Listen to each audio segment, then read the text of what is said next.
saya Yosidian Pertiwi NIM 2002102102010002. Di sini saya akan menjelaskan materi tentang pendirian serta pengembangan kelembagaan dan pembelajaran PAUD. Mekanisme pendirian PAUD yaitu mengajukan permohonan izin pendirian kepada Kepala Dinas Pendidikan atau Kepala Satuan Kerja Perangkat Daerah atau SKPD. Surat permohonan dilayangkan melalui Kepala Dinas atau pejabat yang ditunjuk dengan melampirkan persyaratan pendirian PAUD.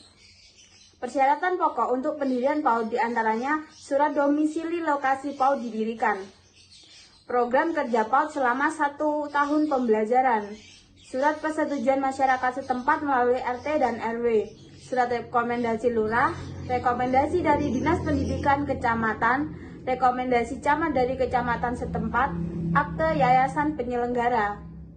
Dari ketujuh berkas ini dijadikan sebagai lampiran dari yayasan penyelenggara yang ditunjukkan kepada Dinas Pendidikan Nasional Kabupaten atau Kota.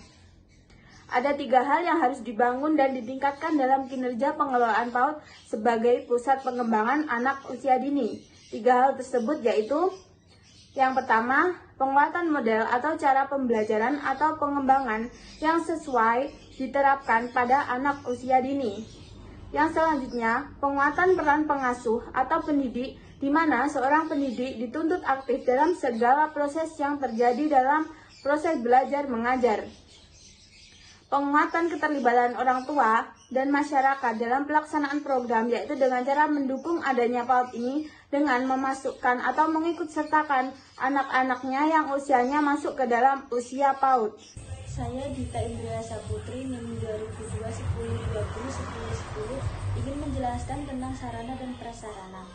Sarana dan prasarana pendidikan menjadi salah satu tolak ukur dari mutu sekolah, tetapi faktanya di lapangan banyak ditemukan sarana prasarana yang tidak dioptimalkan dan dikelola dengan baik.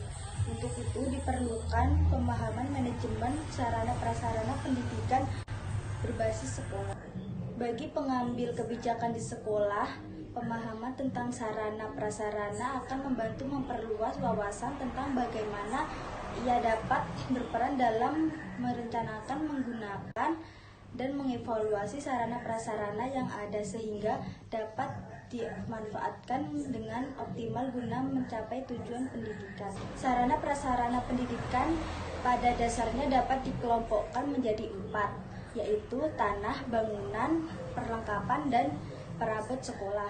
Sarana prasarana pendidikan khususnya lahan, bangunan, dan perlengkapan sudah menggambarkan program pendidikan atau kurikulum sekolah itu.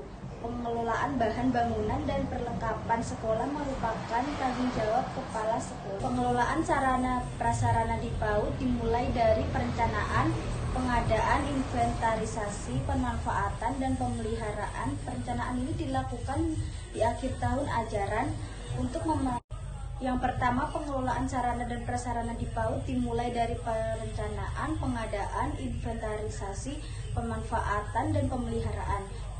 Perencanaan ini dilakukan di akhir tahun ajaran untuk mempersiapkan apa-apa saja yang akan diperlukan. Yang kedua, ada perlengkapan PAUD dengan cara membeli dan menyiapkan buku, tunjangan, pedoman guru untuk mengajar dan mempersiapkan kurikulum pembelajaran bagi guru. Yang ketiga, ada inventarisasi sarana dan prasarana PAUD. Yang dilakukan adalah mencatat dan mendaftar barang-barang milik sekolah ke dalam suatu daftar inventaris barang yang secara tertib dan teratur. Yang keempat, ada pemanfaatan sarana dan prasarana PAUD adalah pemanfaatan segala jenis barang yang ada di lingkungan sekolah. Yang kelima, pemeliharaan sarana dan prasarana PAUD adalah kegiatan merawat dan memelihara dan menyimpan barang-barang sesuai dengan jenis barang sehingga tetap awet dan tahan lama. Yang keenam, ada penghapusan atau pemusnahan sarana dan prasarana PAUD. Kegiatan memilah dan memilih barang. Yang keenam, ada penghapusan dan pemusnahan sarana prasarana PAUD. Kegiatan memilah dan memilih barang yang tidak layak dipakai bisa dimusnahkan tanpa melalui pencatatan terlebih dahulu. Itu saja penjelasan dari saya. Sekian, terima kasih. Assalamualaikum warahmatullahi wabarakatuh. Saya Nisdatul Islah Di sini saya akan mempresentasikan materi ketiga, yaitu strategi manajemen promosi dalam meningkatkan jumlah peserta didik pada satuan PAUD.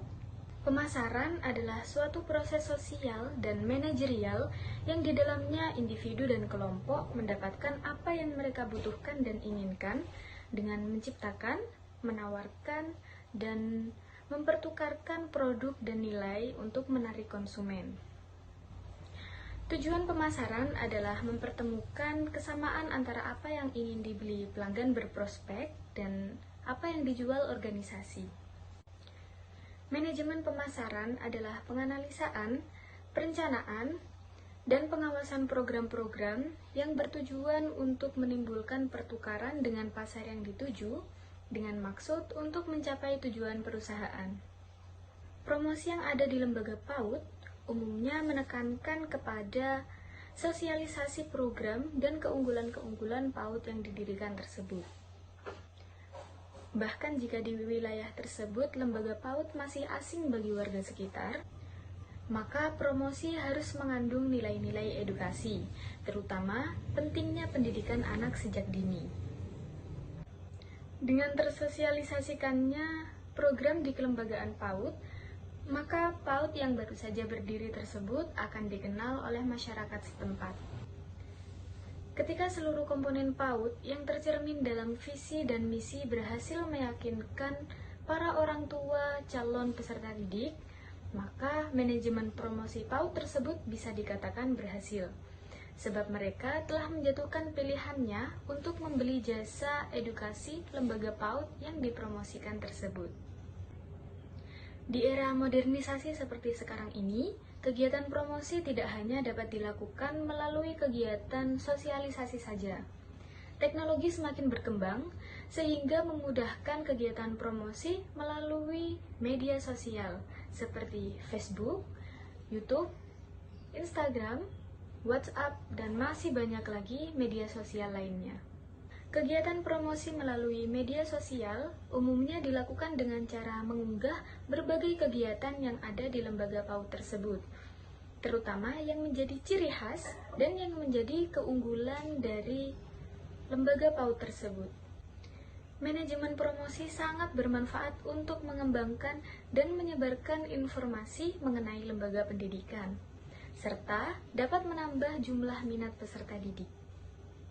Penyebaran informasi yang tersebar luas memudahkan para orang tua serta para calon peserta didik mudah mengakses informasi. Apalagi media sosial sangat dimanfaatkan pada zaman sekarang guna mempermudah penyebaran informasi yang ada di lembaga pendidikan serta memanfaatkan lebih jauh lagi media teknologi, utamanya media website dan media sosial lainnya. Sinergi pemanfaatan media promosi, baik cetak maupun online, sangat menentukan keluasan persebaran informasi sehingga dapat berkontribusi dalam menambah jumlah peserta didik.